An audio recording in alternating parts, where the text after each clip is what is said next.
videoda eng qiyin missiyalar, o'yinlardagi eng qiyin missiyalar haqida gaplashamiz. Menda ham bo'lgan bunaqasi GTAda ana vertolyotda bombani ko'tarib, domni ichiga olib kirish kerak edi. Tamom bo'lganman, ishoninglar, tamom bo'lganman. Shular haqida bugun gaplashamiz. Birinchisi GTA San Andreas o'yinidagi Wrong Side of the Tracks o'qidim. Hozir boshqachasiga iloji yo'q.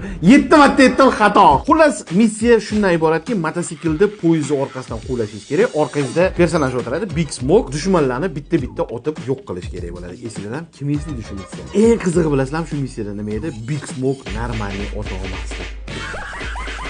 Agar shu missiyani 10 yoki 20 martadan keyin o'tgan bo'lsanglar, bilinglar, sizlar yolg'iz emassizlar. Ikkinchisi Call of Duty Modern Warfare Mile High Club degan missiyasi. Bu asosiy syujet versiyasi emas. Bu отдельный missiya. Xullas, samolyotda asir olingan odamlarni qutqarishingiz kerak. Endi qarang, tasavvur qilishingiz uchun aytib beraman sizga. Novichok bor, средний bor, тяжелый degani bor. O'shani yana bitta veteran degani bor. Ana o'shanga qo'yib olsangiz, agar o'sha samolyotga kirdingizmi, hatto yoningizdan o'q o'tib ketsa ham shu yiqilib o'lasiz. Juda ham realistik qilib yuborishgan. Mana shu missiyani o'tishga meni juda ham ko'p vaqtim ketgan. Uchinchi o'yinimizda Resident Evil Tor Water Room degan missiyasi. Kim eslaydi bu missiyani? Eshlayni himoya qilishimiz kerak kelayotgan zombilardan. Dushmanlar juda ham agressiv bo'ladi, tez bo'ladi va salgina to'xtab qolsangiz ham srazu eshlayni yo'qotasiz. O'lganning ustiga tepgan qilib, eshlay ham juda ham sekin yuradi, ya'ni cho'loqlanib, qiynalib, xullas hamma narsa sizga qarshi ishlaydi bu o'yinda.